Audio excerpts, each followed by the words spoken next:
See where my phone is? Yes. Watch the phone. Nice. Whoa. I love it. Who got a propaganda report t-shirt? I did.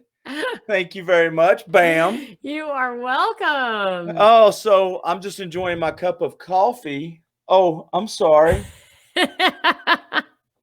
I'm sorry about that. What, did I get a sticker for my own coffee cup now? Look at that. I should send you a coffee cup. I have an actual coffee cup that looks I'm just like saying, that. I'm supporting your swag over here. I appreciate it. That's awesome.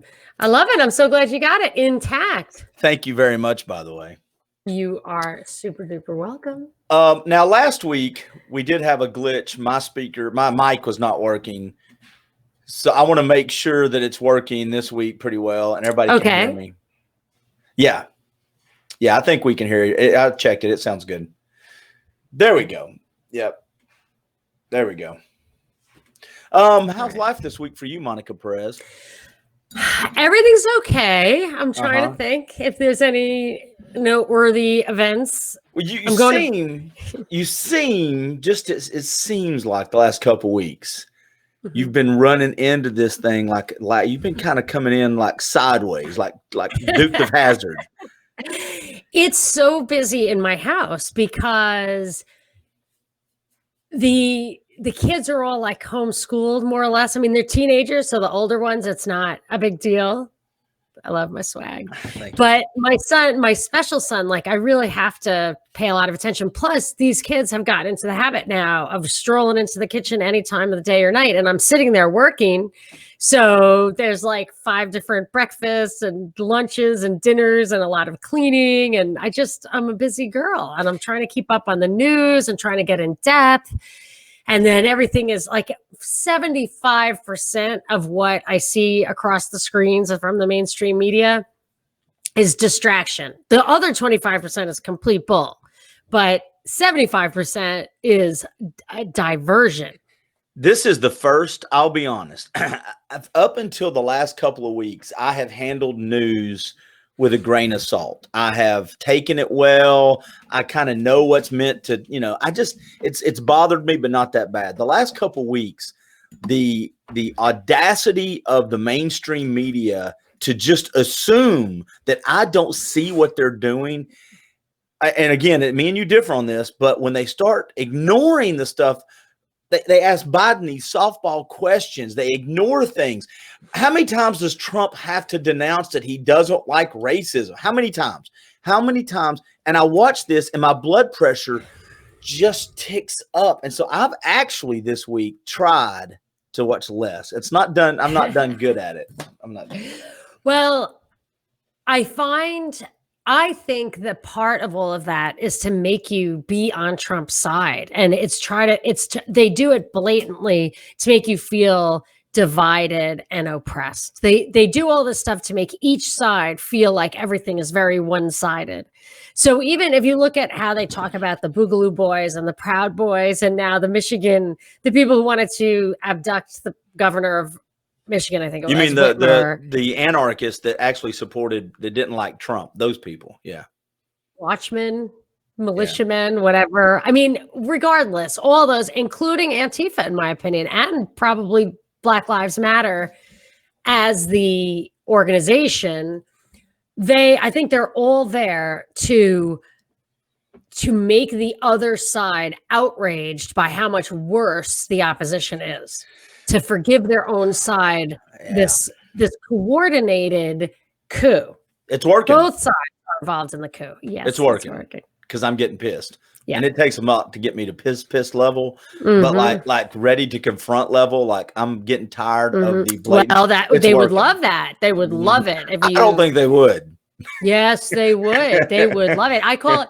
This is why I coined a couple of phrases. One is resistance grade weaponry. You definitely can't have that. There's no rocket launchers or tanks or even, they're getting rid of certain long guns and ways to be better with those, but they don't take away target justifying weapons. So they want you to have a handgun. So you come to the door and they can kill you.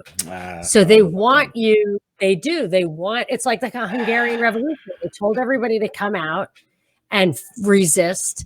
And when they did that, and the Americans were supposed to go in and fight on their side. Yeah, but who's going to kill them all? Who's going to be, when you say they, I don't believe Trump is ever going to do that. I don't believe that. Do what? That bring people. I don't martial believe law. Yeah, I don't. I believe if Bill Barr, cities, Operation Legendre. Do you know what Operation Legendre is? It's a gun grab. It's a federal gun grab. Is this the one we talked about? This is the one we talked about. Yeah. Yes, but that's what I'm saying. That he is actually doing it right now. Lindsey Graham's leading the charge on the red flag laws, which are coming, which are in Virginia, for example, and other places too. Hi, JJ. What's up, John? You didn't miss much. We were just talking about how the news is pissing Clint off, and Monica's telling me it's designed to piss me off. Yes. And I'm saying my tolerance level, because I am pro-Trump. And everybody says you're pro-Trump. I'm not pro-Trump like I wish Trump, I'm glad Trump's here. He's the best candidate. I'm pro-Trump in a sea of people that we have to select from. I'm taking him over everybody else. And I've been saying that for now. Do you think he's the lesser of evils, or he's just a flawed hero? Is he lesser of evil? He's the lesser. He's not a hero. I don't think, first of all, I shouldn't say that. Let me not use generalities. I do believe there's heroes that are our leaders from time to time throughout the course of history. I believe politicians can be heroes. I believe the milkman can be heroes. I believe Clint, Monica, and in certain circumstances, anybody can be a hero, right? So, but I don't think inherently politicians, we should not look at them as our heroes or saviors. That is not what I look at him as. But I do look at some of the things that he represents. If you lay down the things that the Republicans are supposed to represent, I'm not saying we always march like we're supposed to march, and the things that the Democrats represent right now, I would vote Republican, because those things, those values, even if we've gone away from them a little bit, if we were to migrate back to the center of the Republican values, I like that agenda better than I like the liberal agenda. What are the Republican values? Well, that depends. It depends on which ones you take at, because it's supposed to be family values. The problem with the family values one is when you say values too, I got in this argument with a buddy of mine about this question. And when you say I'm for family values, we'll use that as an example. The first thing somebody else wants to do is start pointing out, well, how about this person or that person? And I have to remind myself, I'm not saying that we're perfect people. That's like saying I'm a Christian. I'm not even saying that. I'm wondering, I know, but but my question about that statement is, the first thing you said when I asked you what what going back to the Republican way was a moral tenet. Yeah. Rather than a political tenet. And what's bad about it is the things that we used, that's when I was saying we get away from the center of what we're supposed to believe. We're supposed to believe in less government, but that's not what we've done the last 20 years. Republicans are Democrats. And I do like some of the deregulation that we've had in the last 4 years to small businesses. I like that part of it. Like what? Give me an example. I can't go down the list of them. I mean, I can pull them up and we can talk about them. Because they talk about deregulation, but with that stuff, the devil's always the details. We're not getting deregulated as a society. But I think if you look at like coal and some of the stuff we've done for fuel, we've deregulated some of the things that have allowed us to start becoming our own source of I wouldn't be surprised if, I've always wondered when the other shoe was going to drop on the regulation. And I wouldn't be surprised if all the deregulated stuff are industries that are absolutely going to be totally obsolete post-corona anyway. That's the part that scares me the most. I mean, that's the thing. Like I've always said, my thing with Trump is whatever it is that you want 10 years from today, you are going to be just as further along, if not further, than you would be with anybody else, Hillary, and for a variety of reasons. But see, you can't think of a real of a deregulation. The devil is in the details with deregulation. We're not becoming a less regulated society. We are not. For businesses, you don't believe we are? No, just as a general thing, like maybe he gives a little to throw you off while the entire world becomes a highly controlled. Every single thing is now pushed through the digipipes. Every single solitary thing. They can just turn it off. They can just give you bad internet service. They could just troll you with bad reviews. I mean, they can do whatever they can. I think the future is a surreptitious world government. So they're not bringing it out. They're making it seem like it's a private or seem like it's crowdsourced or whatever. I'm 100% a believer that event, and this is something I've always asked myself in my little pea brain here. So when we argue about Facebook, and I don't want to get into it too much now because your tweets are going to be great today, by the way. but if they can turn Facebook, if Facebook can say this is allowed and this isn't, Twitter says this is allowed and this isn't, when is the government going to make a grab? And they probably already have. If you look at Google versus DuckDuckGo, I get it.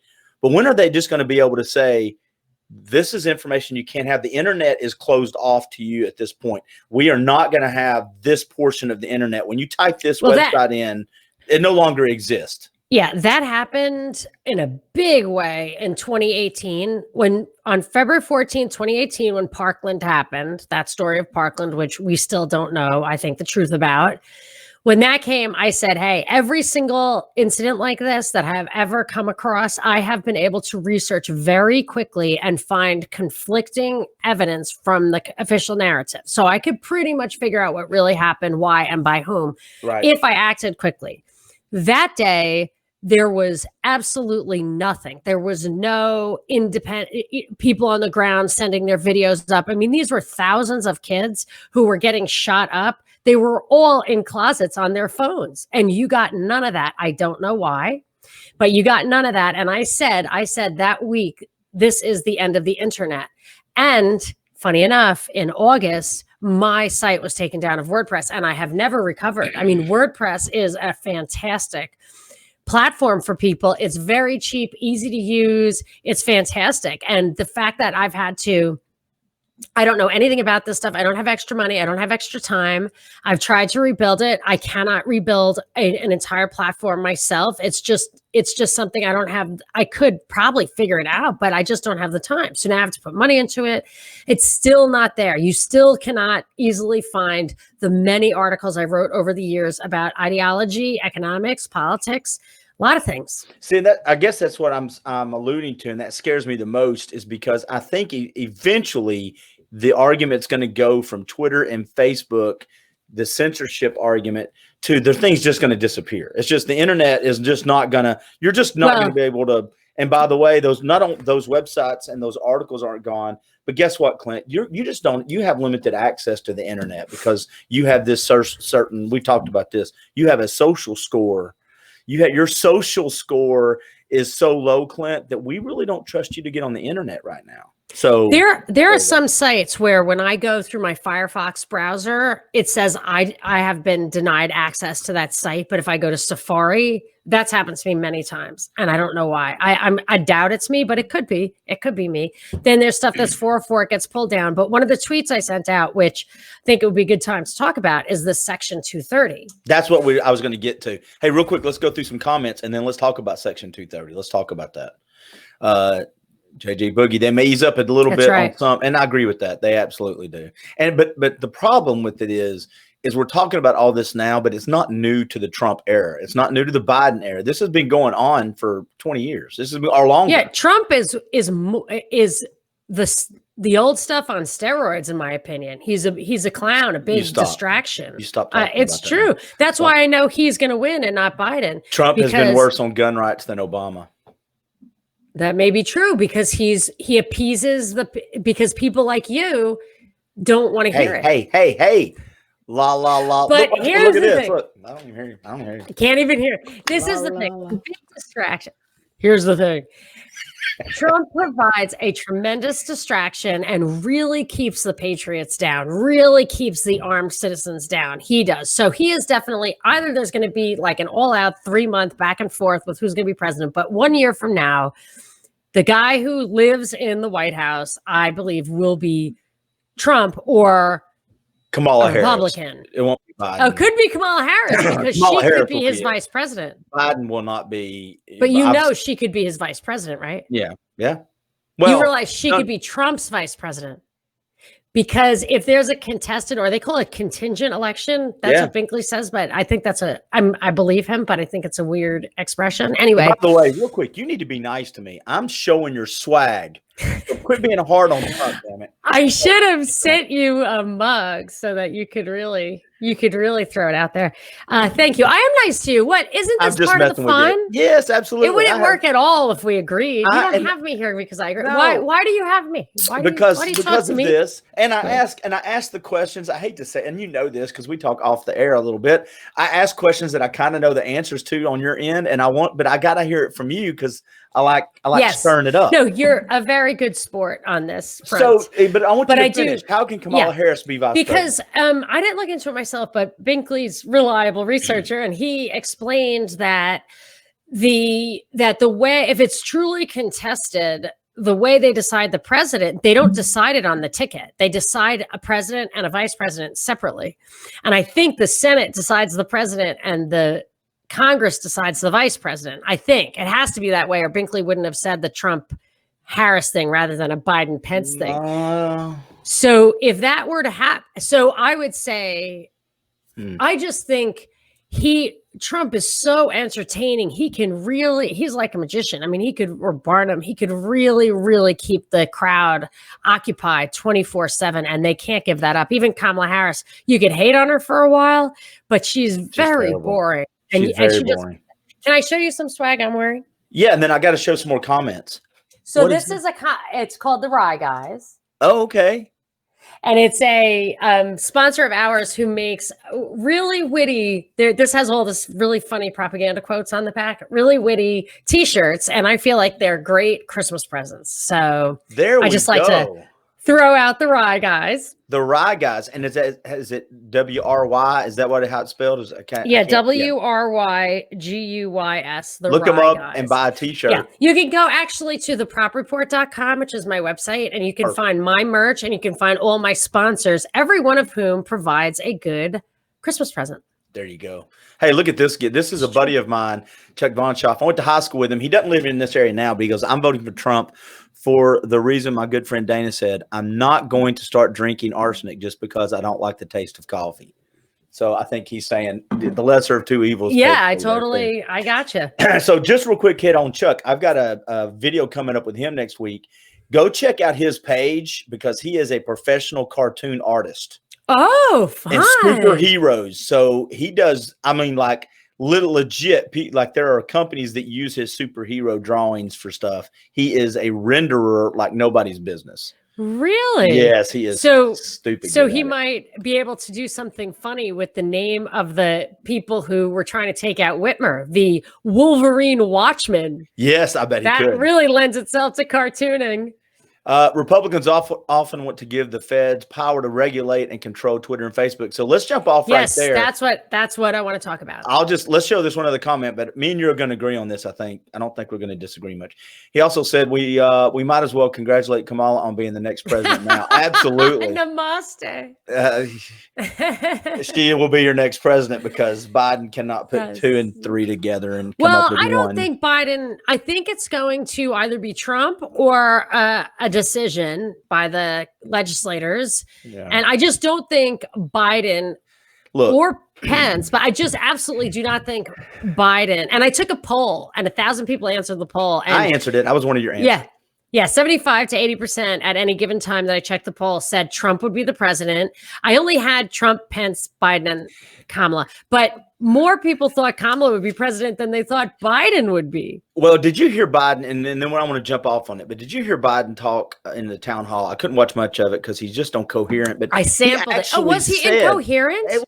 Stuff he says he can't remember stuff. But there was one thing. Did he do that in that one? I thought he didn't. No, but he alluded to that an 8 to 10-year-old should not be that might be able to start their transition into if they feel like if a boy feels like he's a girl feels like he's a boy. I listened to that part twice to make sure I wasn't misunderstanding him. And he goes like, listen, if they feel that way, there should be no discrimination. And I'm like, listen, my 8-year-old, it frustrated me so bad because it's more and more things I feel like are being put in place that 5 years from now, we're talking about them now like they're crazy. 5 years from now, if your child feels a certain way and you as a parent say, no, you're only 8, we don't want it. I'm worried that the rights of parents is on the line. Not only are the rights of property owners. I know that bothers you. I'm more worried about the rights of parents to raise their kids in the next 5 years. I think that will be on the chopping block. I think it's going to be on the chopping block. Yes, I think with absolutely everything now, I see that it's too late. It's too late for everything because, like, when California went mandatory vax, so you could not send your kid a couple of years ago, I think they did this, to a private school without getting them vaccinated, without slicing open their veins and putting in heavy metals and pathogenic microorganisms, that you could not send your kid to school unless you did that. Aluminum. Well, yeah. So I feel like once they did that, it was very clear that we had no rights, and they're going to do that now. And it's going to be the same way. It's going to be a backdoor. They're going to say, you can't. I mean, my kids are looking forward to the vaccine because they want to go to concerts. Well, here's the thing.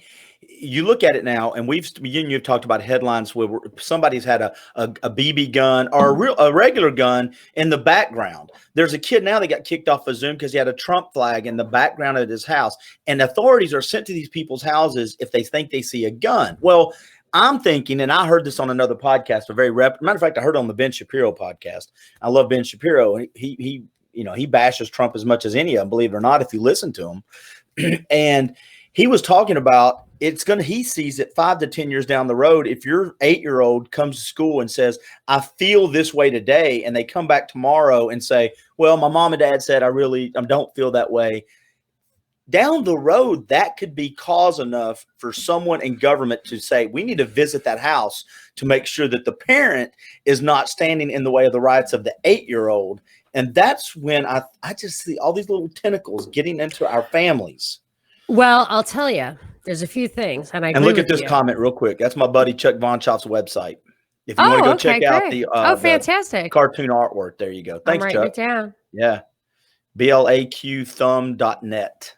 And those are capitals. All right. So what were you going to say? And then we'll jump off on Facebook and Twitter. Is, again, they may do it officially or they may not. I think of it as Aldous Huxley versus George Orwell, Brave New World versus 1984. Are they going to give you more Prozac and Facebook and just know they're going to get the outcome they want? Or do they really need to put the boot on the neck?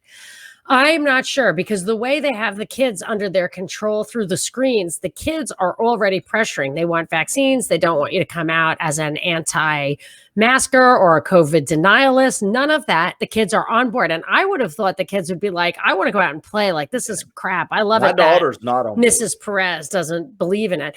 I don't know, but maybe because I live in California now, it's like that. But I also saw this thing happening. I couldn't figure out what Operation Varsity Blue was about, which got Lori Loughlin in jail for a long time for doing nothing, for being good, for giving money to a scholarship. She was absolutely conned, in my opinion, absolutely.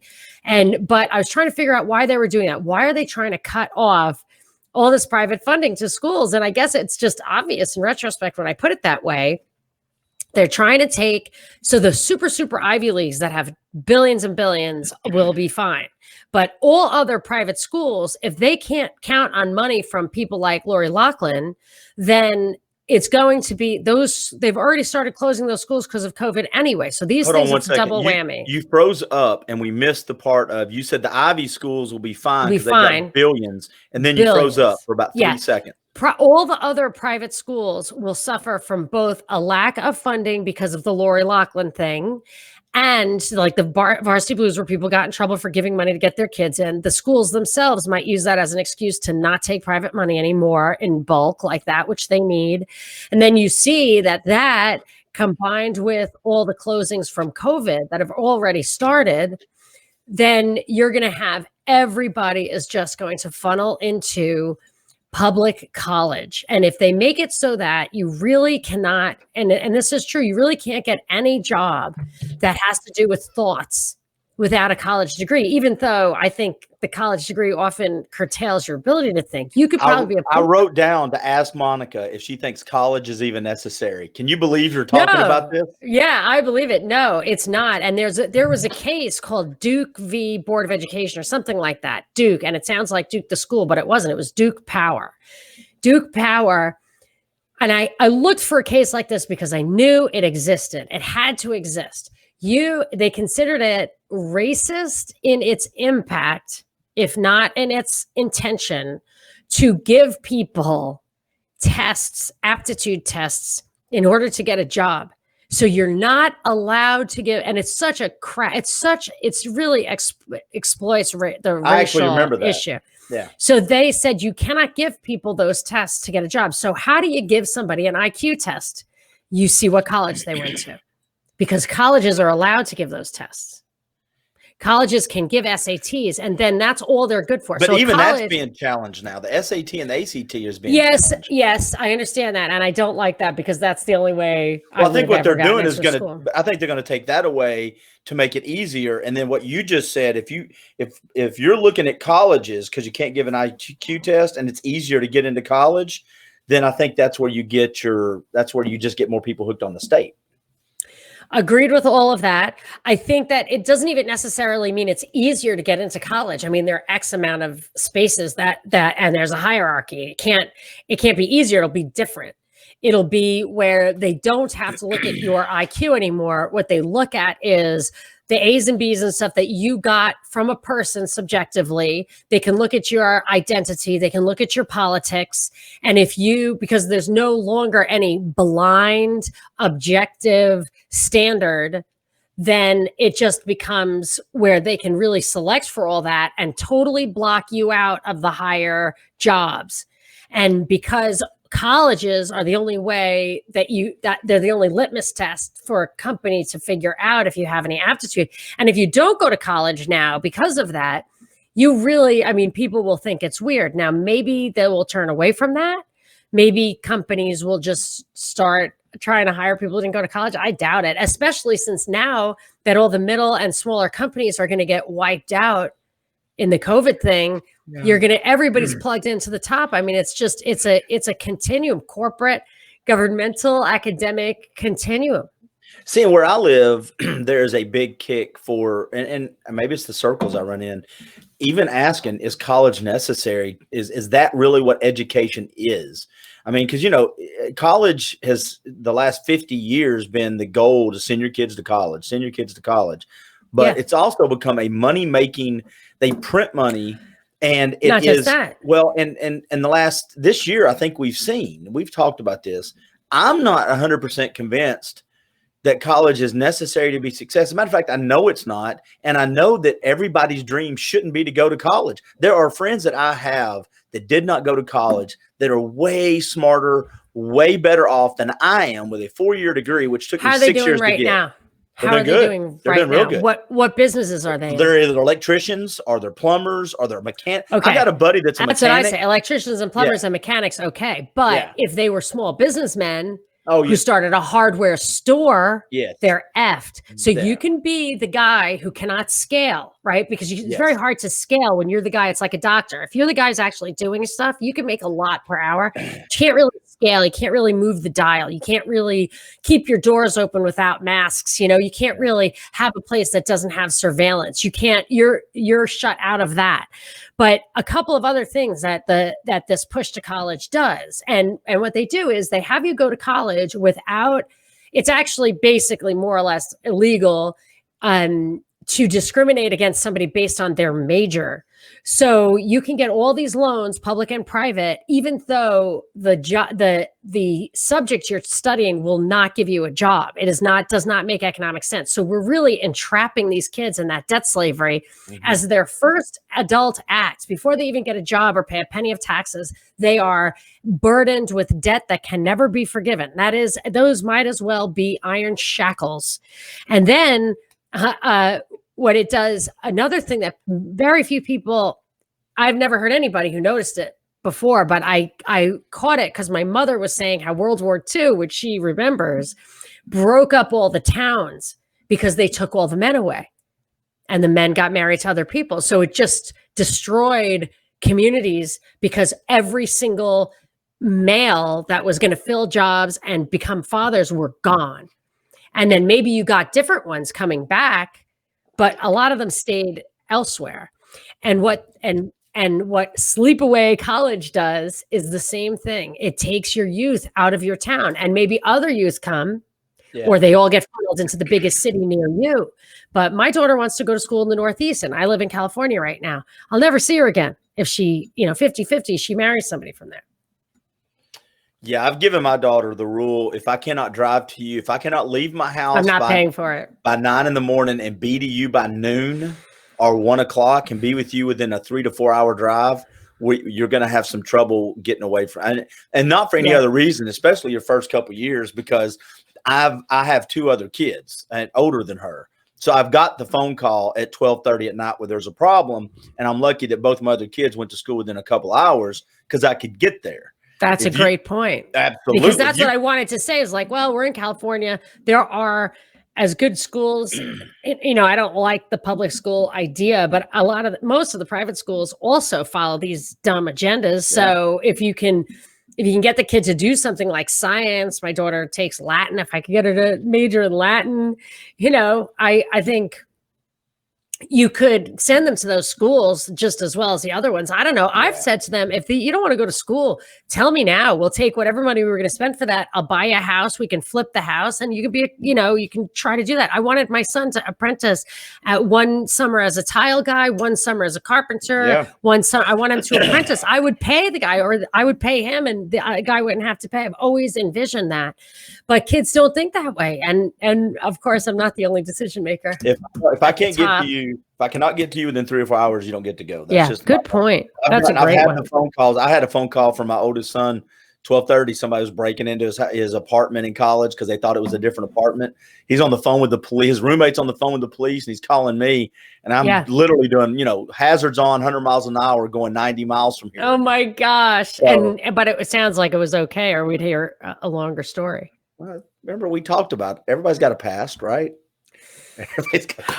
Hey, so we didn't do 2:30. We're getting ready to get into it. So I've got text. I mean, I've got your tweets up here. Let's do this. Let's skip some of the other ones and go straight to the 2:30 one, and then we'll touch on the other ones because this is a big one to me, and I think you and I will have some common ground here. Why don't you explain the 2:30 to folks, and then where you see the cliff that we're about to jump off at? I want to get the exact that writing, that expression about 2:30 created the internet. Do you have that? I don't have. I can pull it up. I mean, I've got your tweet right here. But my issue comes from. Okay, what is Section 230? It's often called the law that created the internet, and it's just a section of the Decency Act. And it says no provider or user of an interactive computer service shall be treated as the publisher or speaker of any information provided by another information content provider. That's right. So WordPress was not responsible for what I put on WordPress, even though they took me down without explanation. Now, this is the thing. So you've got Twitter, you've got Facebook, you've got all these gigantic monolithic niche fillers throughout the internet, so that the internet, depending on how you define what you're talking about, you can either say that they're all monopolies within one subcategory of the internet, or it's a big oligopoly across the board. But regardless, these people have massive power because they were first mover advantage that were grossly favored by the US government, if not downright created by it, through contests, through picking winners, through a lot of that stuff. And then they have the advantage of having a network effect. They're already there. Everybody's on it. It's very hard to start a new one. Mm-hmm. And there have been articles written about that from a lot of different sources. My favorite one is in Quartz. It's how the NSA created Google. It's a really good one, boy. And so when you look at now, they're like, well, the reason is what it does. It says that you are not legally responsible for what people write on your thing. So it can't be fraud, libel, dangerous things, inciting riot. You're not responsible for it because it would be very hard to police that. It would be very, very hard to pay for that kind of curation. Right. But on the other hand, you are permitted to censor. You are permitted to curate so that you can develop a certain tone or mood or vibe or, brand of your product. So you can have your cake and eat it too. That's what I was going to ask. Now, and you can step on my toes here because I'm asking from, headlines. I don't know the details. But isn't the difference between that and being a publisher. If you're going to become a publisher, then all of a sudden you are responsible, right? If you're publishing that, like the newspaper or a radio show, even whatever you say is your responsibility. And if you are telling me that I can censor stuff, all of a sudden I'm saying, okay, I'm not just the curator of this. I'm actually choosing what goes out. Don't you automatically, isn't that becoming a publisher? Isn't what the argument is? You can argue that. That's the argument. How do you want to look at it? And I would say, because, look, I don't know. I wouldn't. Well, between the two of us, if you don't know, we're screwed. No, I'm not saying I don't know, but I would say, I think that's missing the point. It's taking me a lot to really intuit what it means. So that's what I'm trying to explain. Yeah. But as far as the publisher goes, publishers have editors. Radio programs have program directors. They are very involved in a limited amount of content that takes time to push out or to get an imprimatur. So WSB had 10 shows, and they listened to it. And if there was a vulgarity or whatever, there was a drop. If somebody called and said, let's go riot, the board operator has dropped calls of mine, just like, you cannot say stuff like that, and dropped it. So you have this apparatus on top of there, and you are responsible for the content. If your content producer doesn't show up for a radio show, the program director could get on there and say it. If you're publishing a newspaper, you don't send your article to the printer, you send your article to the editor, and he sends it to the printer. Right. That is the format. That is the business model. That is the publication process. There are middlemen. It's totally self-contained, and they push it out. And because of that, they're both responsible for it and entitled to curate it. But the other stuff, it's a totally different thing. It's a format, maybe like the way I don't know if you can bring in the First Amendment stuff. Like when you go to the grocery store, they're allowed to hand out flyers of like campaign ads, but right. I never heard that the grocery store was responsible for the claims in the flyers, because it's a First Amendment thing. If you use the cops to parole your parking lot, they're allowed to have First Amendment rights there. It gets a little weird. I'm not sure I agree with it, but with this, they're debating, is it a publisher?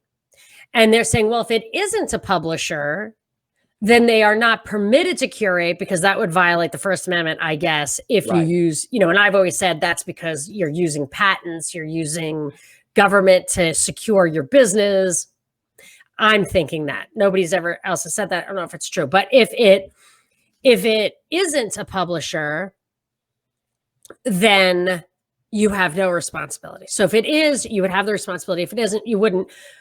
And I'm just saying that they allowed you to build a business that's different from those molds. They allowed you to build a business that put stuff on there according to what you kind of want there, or if you wanted something freewheeling, but it would never work because of the speed of the internet itself. I mean, isn't it 100 hours a minute gets uploaded to YouTube? Yeah. You just couldn't do it. It's a whole new world. It facilitates this stuff. So they freed up YouTube to exist by allowing that. They freed up Facebook to exist by allowing that. Twitter exists because they allow that.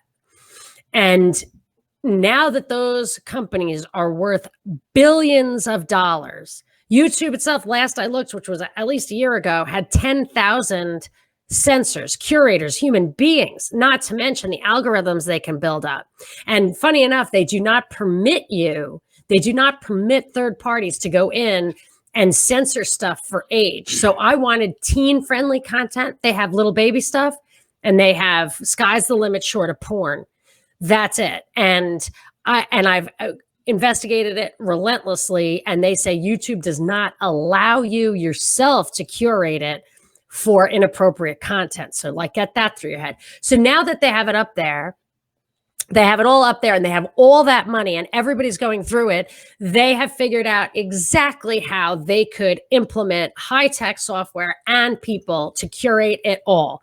And as soon as you take away 230, and you make it so that any startup, BitChute or Gab or anybody who wants to do it, they will be responsible for libel, for fraud, for all that kind of stuff. They'll be responsible for it. And the other guys are happy to be responsible for it because all of a sudden they have this huge regulatory barrier to entry. They could throw literally $1 billion at that stuff and still be better off because then they will lock in their market share forever. And what would happen to those other guys, even if it wouldn't happen naturally, it would Peter Thiel, Hulk Hogan, Gawker, and you would get something in there even deliberately. They say like there's this really good Reddit site that got just trolled with kiddie porn. And there was another Gab, Gab gets trolled with that stuff. What they do is some evil people, eBay was really in trouble for some real evil backdoor stuff where they were actually harassing people in their homes for stuff they put on the internet about something eBay related. So don't think these corporations aren't going to resort to dirty pool. They will go and blow up those sites on purpose by putting dangerous things on there, false flags, and you're never going to have any competition ever, ever, ever. What you see now, the wool will close. And then since those guys are all in bed with the government, they are going to de facto censor without any laws being passed. They tried it with CISPA and SOPA. And people went crazy. So they can't do it above board. They have to do it behind the scenes. And that's what this will be. Thank you, Trump. All right. Thank you. I agree. So you just had to. Look at you. I've taught you so well. You just dig. All right. So I want to make sure I understand this. And because you said a bunch of stuff that I want to make sure I can parse out right. So currently, the way I understood it, Facebook, and let's just say Facebook, but we'll say social media, but whatever, Facebook, Twitter, whatever. You put something out. Their job is to be the platform that simply says it's out there, have at it. What they've done, though, is they've said it's out there. We don't like this. We don't like this. We don't like this. And they're permitted to do that because of Section 230. Right. And I'll give you a good example. When the Russian hoax or the Ukraine impeachment crap started hitting the fan about Trump, thousands, hundreds of thousands of headlines, news articles. We hadn't even started the investigation yet. We didn't waste the $30 or $40 million on the investigation yet, but they were all over social media. My friends were sharing them. As soon as Biden's come out, as far as headlines go, we haven't even had an investigation yet. They censor it. And now you can't find it as much as it should. Now they've released that a little bit because everybody started giving them crap. My question to you though is it fixable? Is it once you've given these big tech, and we're taking advantage of it right now. Once you've given these big tech platforms the ability to host everything and then go, okay, is everybody happy with it? Yeah. Okay. Now, hey, guess what? We don't like this, or this. You don't get to see these 6 things. You now get to see the stuff we want you to see. Well, why are you on Facebook for that? Why aren't you on? I mean, I'm on Facebook for entertainment. But why aren't you on Clint Book?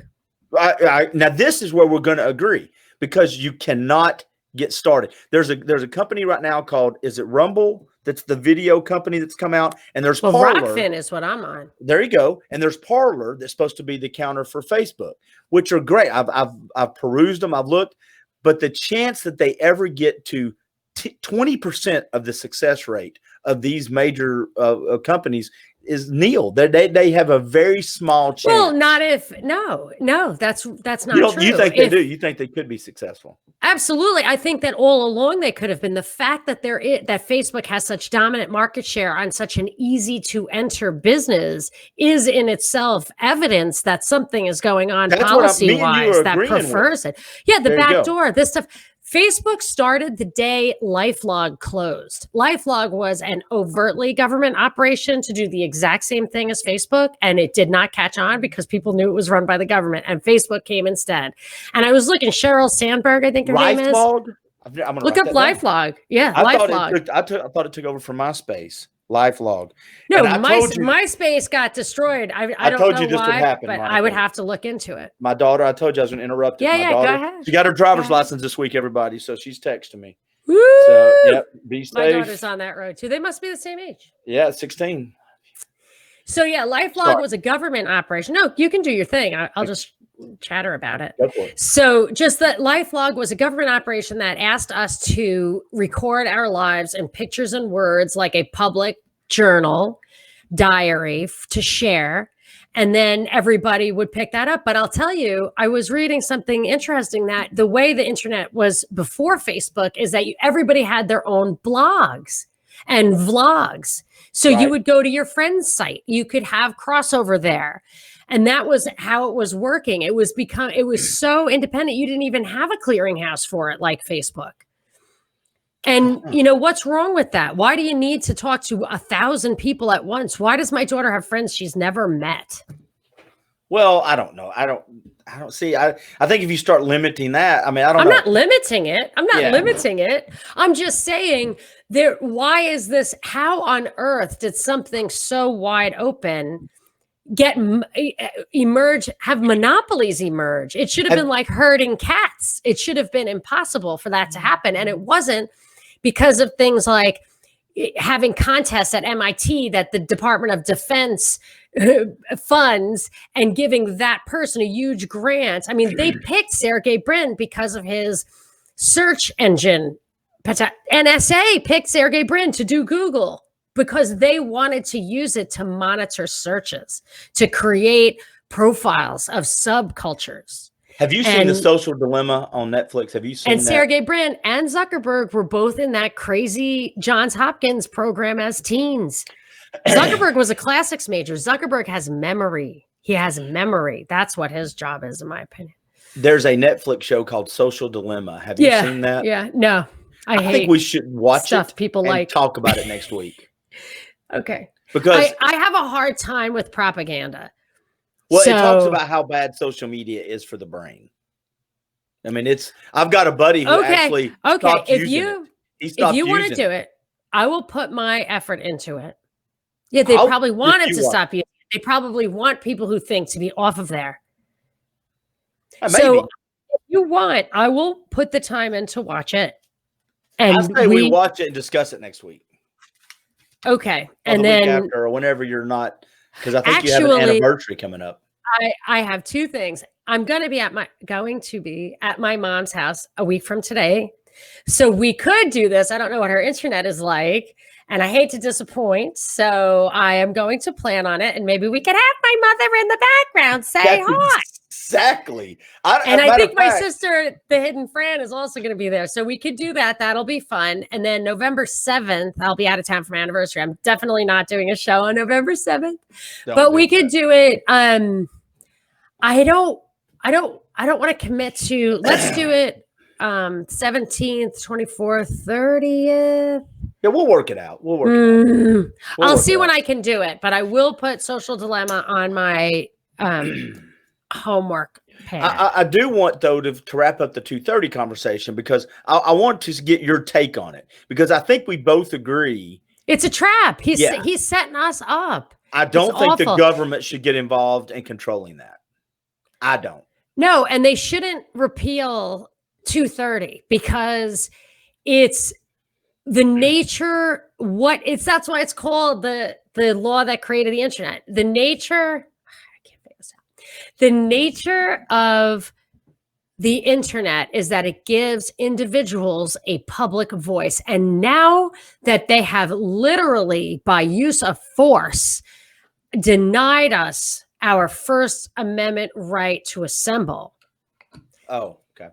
The town square is digital. And if they limit that, limit that, and you know what?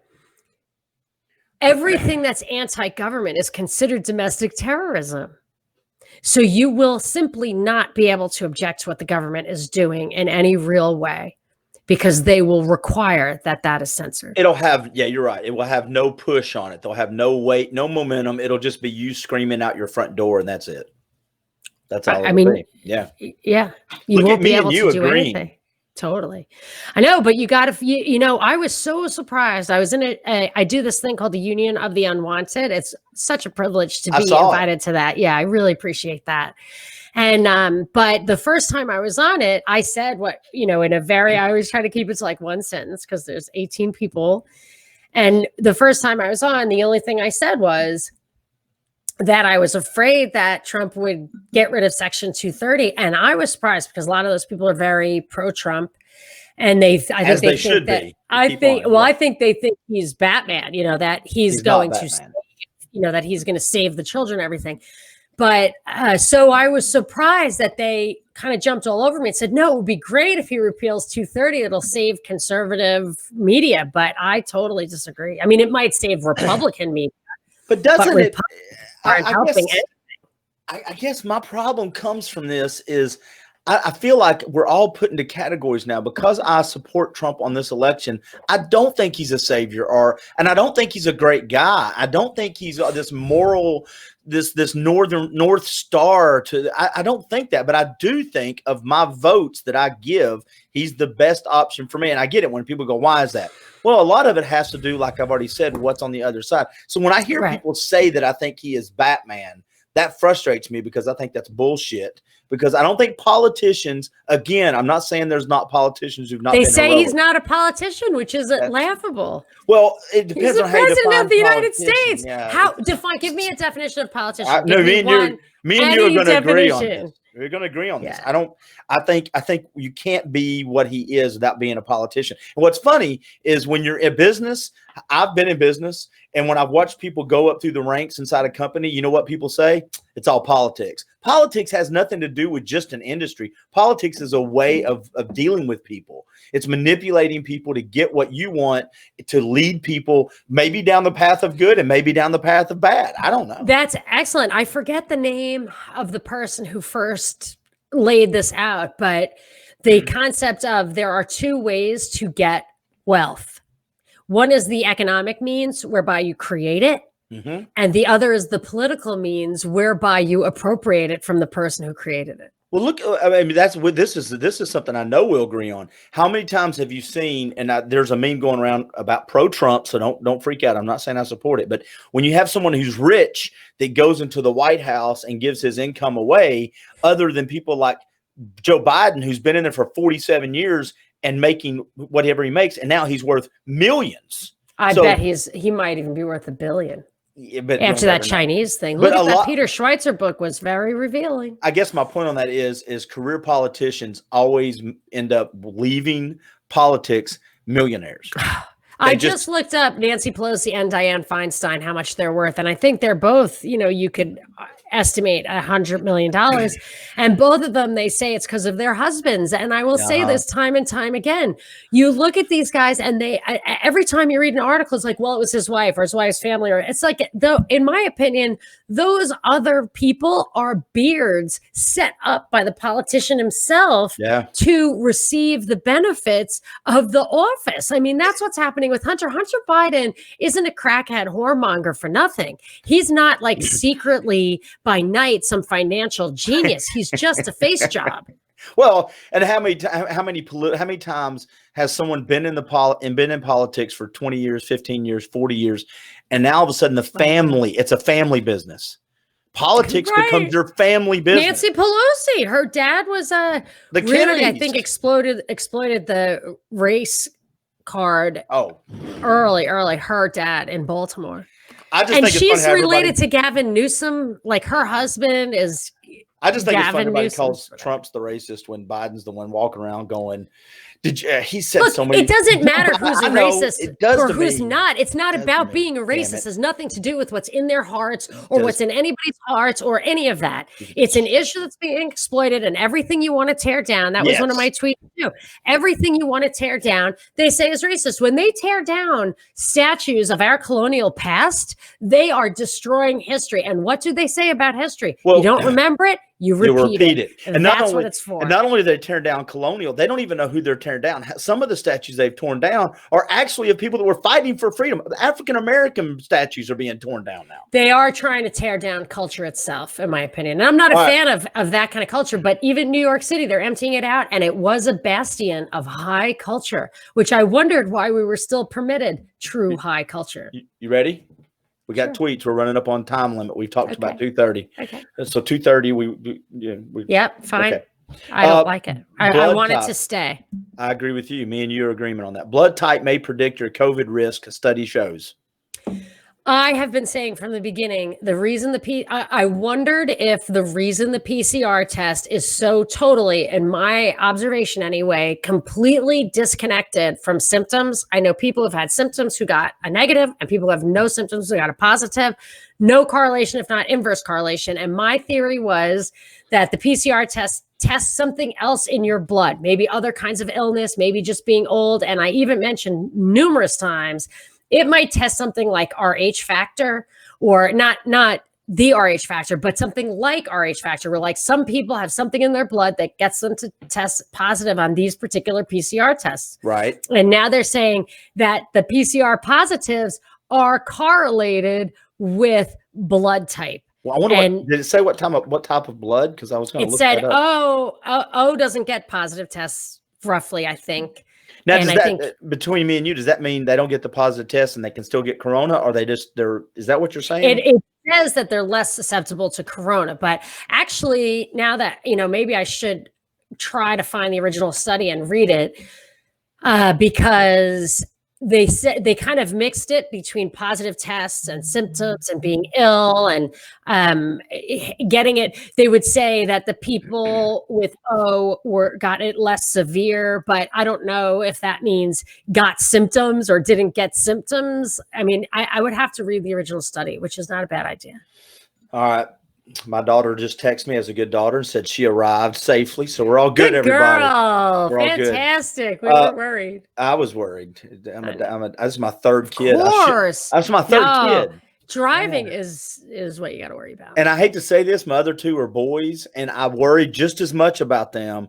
But when your little girl goes into the world without me as the sheep, because I'm the guard dog, I am a true guard dog too. So people can deny it, but males and females develop different parts of their neurological system and at different paces. So it's possible that my girls, while perfect in every way, sometimes are more or less perfect in ways as they grow up. I've got a 21-year-old, almost 22-year-old son, and he is in a bad world. I will pick him to stand by my side any day and twice on Sunday, along with my dad.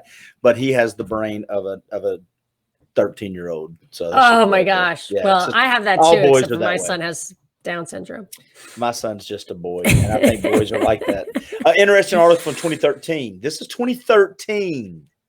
My greatest concern right now is the novel coronavirus. Dr. Margaret Chan, Director General of the World Health Organization, said asthma and the common cold were significantly more common in veil wearers. Yeah, because in 2013, the novel coronavirus, which just means new corona cold or whatever, was the Middle East Respiratory Syndrome, or MERS, not to be confused with MRSA, which is that bacterial infection, but MERS. And they found that people who wore veils were got way sicker, way more vulnerable to infection. Right. But this, and I could say, see, masks are bad, but this is just the kind of study. So first of all, it shows that they have been rehearsing this novel coronavirus for a long time. Or that's what I think part of that shows. But also this thing, by saying veils, by implying that veils can make risk of infection greater, or masks or anything like that, these kind of studies take demographic, unless you're actually doing a controlled study where you control for variables. If you're doing like a general population study, the things that go hand in hand with veil wearing in Saudi Arabia, there's a lot, because they have laws that females must wear veils and females must do a whole lot of other things. So we have absolutely or even it could just be females are more susceptible. So there's no way, no chance, or no value in looking at it as a causal thing without a much different kind of study. All right, we're going to do 2 or 3 more. And we're going to keep them. These are going to be hit quicks. By the way, I just got a I know you. I just got a notification on Facebook. Article I reported from the Tennessee Star, which is a publication. It's a well-known publication. The title is called CDC Reports Indicates Mask May Increase Chance of Infection with COVID or Other Respiratory Illnesses. It's a CDC report. Just got tagged on Facebook as partially false. Yes, it is. There you go. No, it is partially false. I know. I had to research it because Ben Swan, who I respect so much, I think somebody tricked him. He showed this study, and I remember trying to look at it as it flashed on his screen, and it just didn't make sense. What he was saying didn't make sense because it was like 85% of these people got COVID. And it was like, but 85% of nobody gets COVID. That just doesn't even make sense. Like, in no place have I ever seen people that were wearing masks. The study was. Do you know everybody I know wears masks, and I do not know 85% of people who you know what I mean? Like, it just didn't make sense. Yeah. So I talked about it on my show a little bit. I was like, I saw this crazy thing by Ben Swan, and I kind of made a note, maybe out loud, maybe not, but to look into it that night. So I looked into it that night or the next day for my next show, and at the same time, Trump said that 85% thing at the town hall. And what it was it was two groups of people who had symptoms. Mm-hmm. Half of them were positive and half of them weren't.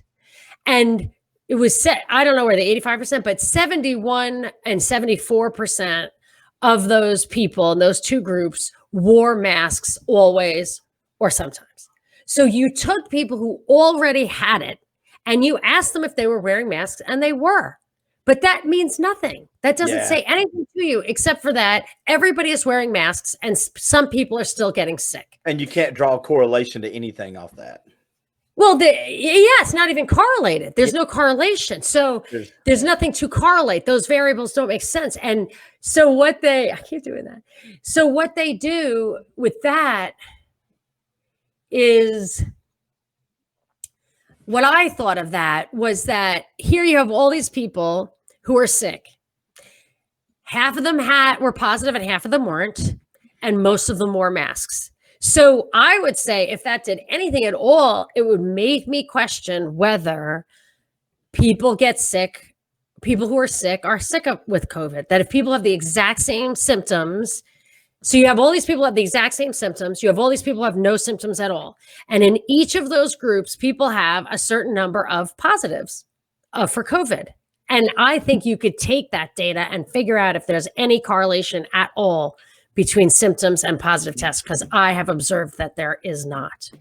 Let's see. Promoter of Portland's Day of Rage wants to abolish colonial systems. Real quick. Yeah, well, I think we hit that. Yep. Yeah, I feel like you're destroying a history that you'd be better to remember. CDC team gave COVID-19 to 11 relatives across. I want to say one other thing about the colonial thing. Yeah. So statues are this big thing. I was reading in some of my research that 40% of sub-Saharan Africans, 40% now after COVID made it all worse, are living on less than $2 a day. So if you care about Black people, don't spend your time and effort pulling down statues. Just look into what I just said. Just spend some time looking into the poverty in sub-Saharan Africa. And if they're allowed to emigrate out, if we want to open our doors to them, that is what we might want to look at. Daryl Jackson just said we have a mask mandate. Hey, he said we have a mask mandate in my state as this past Thursday. They signed it into law. The governor signed it into law. Yeah, Tennessee, they just said Tennessee. The president called Tennessee. He said they should do one too. Let me ask people who are listening, do you guys know an unusually high number of seriously ill people? So compare this to last year. Do you know a lot more people who are very sick than this time last year? For me, absolutely no. Although cold and flu season is coming, they're going to blame it on COVID, and get ready. Buckle your seatbelt, because phase 2 is going to be bad. Here's the issue I have with that. And then we got to hit a few more things before we go. Yes. I don't know if it's I know more people, but here's the deal. When Bob's got the flu, nobody puts it on Facebook. Right. Pray for Bob, he's got the flu. Well, they might. Some people might, because they need the drama. But my point on that is, if you've got COVID, absolutely. So if there's 1,000 headlines about health right now, if it's COVID, everybody's going to see it. So I don't know a lot of people that may be as sick as last year, but it seems like every time I get a phone call from somebody goes, hey man, you remember Stan? Yeah, he's got COVID and he's not doing good. I've had 2 buddies die of COVID. They say, we've talked what about they really die of. Well, I'm going to be careful what I say because I'm good friends with them and their family. So I'm not going to. Did either of them get on a ventilator, first of all, which has basically 100% death rate? Both of them, yes. Yeah. There's 100%, or there's a 97.2% and what pisses me off, but here's what pisses me off. Don't go on a ventilator unless you're absolutely going to die anyway. Here's what frustrates me. Well, I should probably not give advice, but I would investigate the statistics. I would like to point out the study I'm talking about. It was April. It was in New York, and 97.2% of the people they put on ventilators died, whereas the people they did not put on ventilators, only 26% died. There's some selection bias, but please look up the numbers for ventilations, because back in the day, they would tell you on ventilators, this is a really last resort. It's a last resort. I don't think they're telling people that now. I agree with that. And what frustrates me a little bit is, and I love talking, I like talking COVID. I don't mind talking it. What frustrates me is when we start talking about people passing away, I get a little frustrated with, and mass media can't help it, but on a personal level on my Facebook page, when we start talking about things, we have to remember on the other side of this conversation, where we're narrowing it down to statistics and what did they, on the other side of that are children and wives and brothers and sisters and moms and dads that they don't give a damn. I mean, it's very painful. Yeah, they don't give a damn if they died from COVID or if they died from stumping their toe and getting infected. The person they cared about's gone. And so I'm just real sensitive on that part. Now, that being said, I don't know a lot of people that are more sick than last year. Right. But those people's deaths are being exploited, and those individuals themselves are, some of them are, and those individuals themselves may be misled. We were misled that my brother died of AIDS, and he absolutely died of AZT poisoning. Okay, let's do this. We got 2 more quick things, and you've got 2 responses. Nicole and John both said no. Thank you very much. I said no. Right. And we said the CDT. Can you do the thing about the teen gave COVID to 11 relatives kind of quick? Yes, they're canceling Christmas and Halloween, and it's outrageous. Screw you. Yeah. They're actually forget that, because they want to break down society and the family. And you can build it up in a different way. They're doing that with live events. They're doing it with everything. They want to break it all down. It's like cults. That's what they do with Scientology. They break down your soul. And then or this is what I've heard they do in Scientology, all cults, they break you down and then replace it with what they want. That's what's happening. And masks are a cult ritual. Just a month ago, they took off the Black Lives Matter's website about where they want to break down the Institute of Family. I've got the screenshots of what it said before. So my point on that is they took that off the website. So now it's not there, but it looks like they're doing and I'm not saying Black Lives Matter, but it looks like whoever they are doing a pretty good job of tearing down the family. Hey, go ahead. I want to show you this real quick. Can you see this in your stream?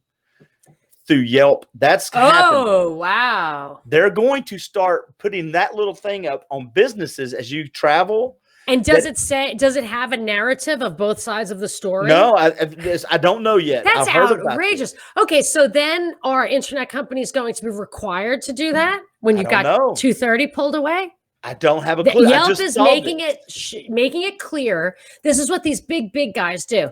They make it clear that this kind of self-regulation is possible, which in a court of law will be used to justify blanket regulation like that. So like it is possible. It's like that's what they did with airbags. It might bankrupt some companies to require airbags in cars, but some companies can do it and it's worth it. So then you always get this oligopolization in an industry that has high regulatory barriers to entry, and Yelp is leading the way so that it will never have any competition. But here's exactly, and what you said earlier plays into that. All it takes is for a bunch of people to start saying racist, I'm blaming racist, and Yelp will pop it up. We don't want these businesses in business. Right.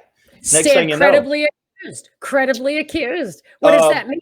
Every accusation is credible if it's within the realm of possibility. Unless it's Joe Biden and they just pull it off Facebook and you don't ever see it. Hey, so tell me this.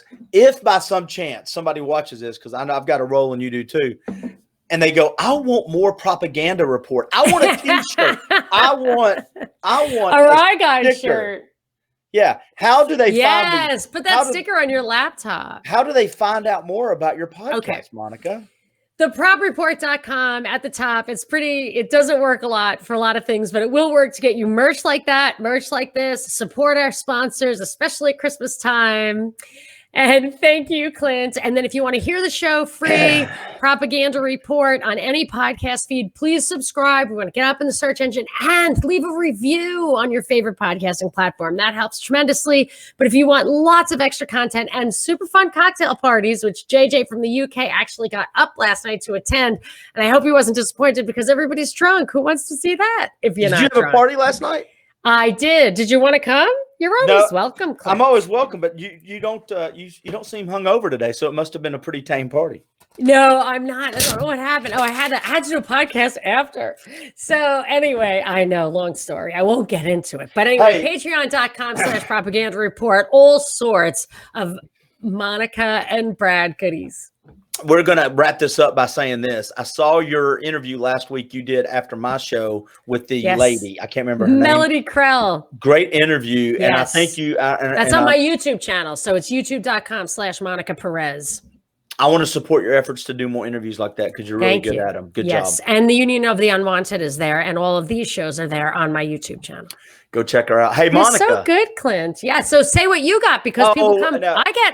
I get hundreds of watches of this during show the break, on my YouTube. But during the break podcast on Apple or all your podcast platforms, marketingmixradio.com. I talk to business owners. We talk leadership, creativity, and marketing. Dayfire podcast. I just released 2 or 3. If you love stories about the great outdoors, we just did one that got released yesterday about survival skills in different ways. From surviving skills out in the woods, and it is good. We just go check out dayfirepodcast.com. It's good stuff. There you go. Hey, Monica. Love you, hope babe. You have a great Saturday. You too. Hey, look, everybody, I got a t-shirt. You should too. Bye.